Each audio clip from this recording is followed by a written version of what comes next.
nama saya Muhammad Nevin Atala dengan NIM 2322140555. Dan saya Marta Jalmati Putri Tepjaan dengan NIM 2322140067. Dan saya Jenny Heras Fendi dengan NIM 2322140079. Dan saya Felicitas Tanya Paut dengan NIM 2322140091.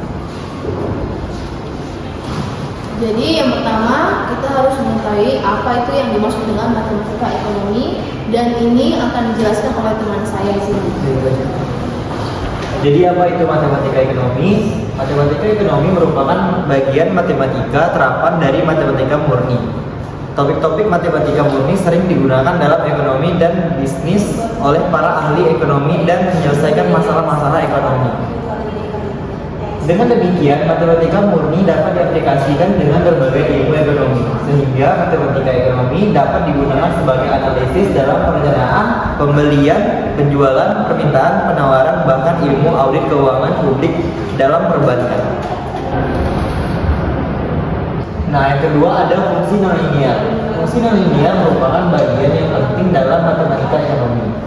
Karena pada umumnya fungsi-fungsi yang menghubungkan variabel ekonomi bentuknya tidak linear. Fungsi nonlinear merupakan fungsi yang banyak sekali digunakan dalam ekonomi karena lebih mendekati keadaan nyata. Banyak masalah dalam ilmu ekonomi yang menggunakan fungsi nonlinear sebagai model, khususnya persamaan kuadratik. Banyak masalah dalam ilmu ekonomi yang menggunakan fungsi nonlinear sebagai model fungsi permintaan, fungsi penawaran, dan fungsi keseimbangan pasar.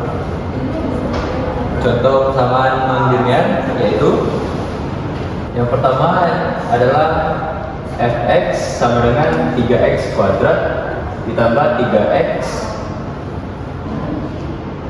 dikurangi 6. Yang kedua yaitu fx sama dengan 2x pangkat 3 ditambah 2x kuadrat ditambah 3x dan ditambah 6. Yang terakhir yaitu fx sama dengan 0,5x pangkat 3 ditambah 0,25x pangkat 3 ditambah 0,75x kuadrat ditambah 2x ditambah 4. Untuk menyelesaikan sistem persamaan nonlinear tersebut, salah satunya dengan metode iterasi. Metode iterasi yaitu metode yang dilakukan secara berulang-ulang untuk menyelesaikan masalah matematika dalam bentuk. Cara menganalisis keseimbangan pasar untuk permintaan dan penawaran yang non-linear sama seperti halnya dalam kasus yang linear. Keseimbangan pasar ditentukan oleh kesamaan. Yang pertama adalah QD adalah QS pada perpotongan kurva permintaan dan kurva penawaran keseimbangan pasar, yaitu QD adalah QS.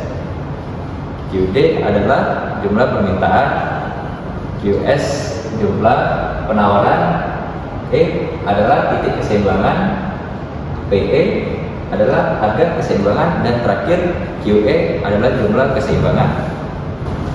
Yang berikut adalah contoh soal. Yang pertama, diketahui fungsi permintaan dan penawaran sebagai berikut.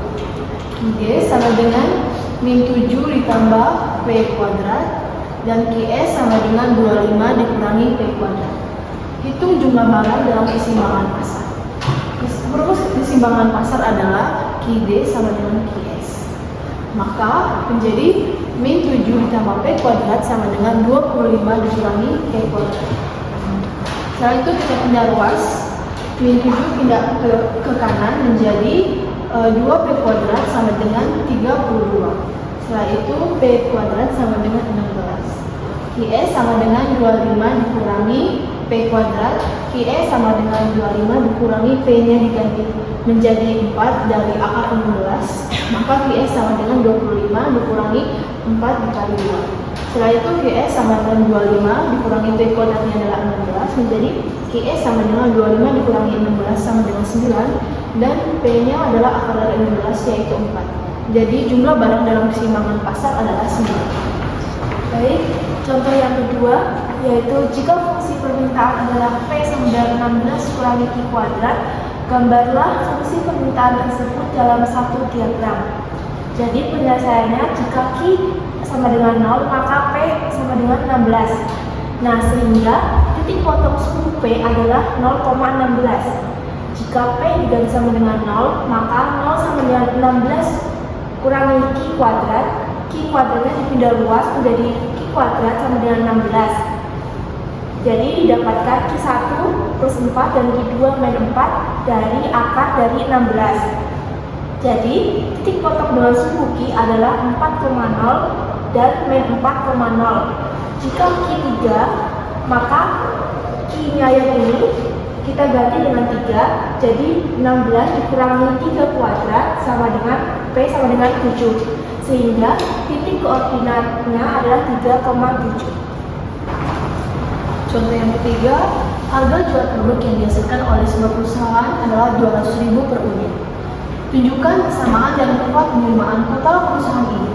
Berapa besar penerimaannya bila terjual barang sebanyak 350 unit? Jadi kita tahu bahwa rumusnya adalah R sama dengan Q dikali P. R sama dengan Q dikali P nya adalah 200 per unit. Jadi 200.000 sama dengan 200 Q.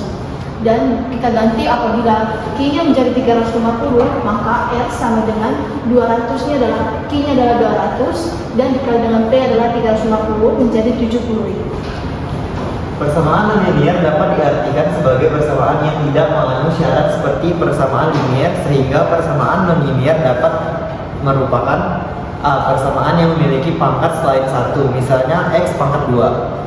B. Persamaan yang mempunyai produk dua variabel, misalnya XY dalam penyelesaian. Persamaan non-linear diperlukan akar-akar persamaan non-linear di mana akar sebuah persamaan non-linear fx sama dengan 0 merupakan nilai x yang menyebabkan nilai fx sama dengan 0. Fungsi rasional. Yang pertama, fungsi kuadrat mempunyai persamaan, yaitu Y sama dengan fx sama dengan ax kuadrat sama dengan bx sama dengan c. Keterangan rumus yaitu Y adalah variabel terikat, X adalah variabel bebas, ABC adalah konstanta. Gambar tersebut yang ini adalah parabola ke atas dinamakan parabola terbuka, dan yang bawah yaitu parabola tertutup ditandai garis lengkung ke bawah. Fungsi kuadrat dalam fungsi nonlinear memiliki istilah titik puncak, yaitu yang pertama, titik puncak menentukan titik arah perubahan fungsi, naik ke turun dan turun ke naik.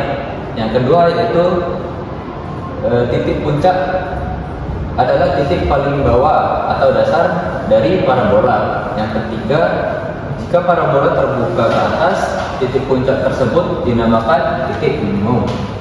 Dan yang terakhir, jika parabola terbuka ke bawah, titik puncak tersebut dinamakan titik maksimum.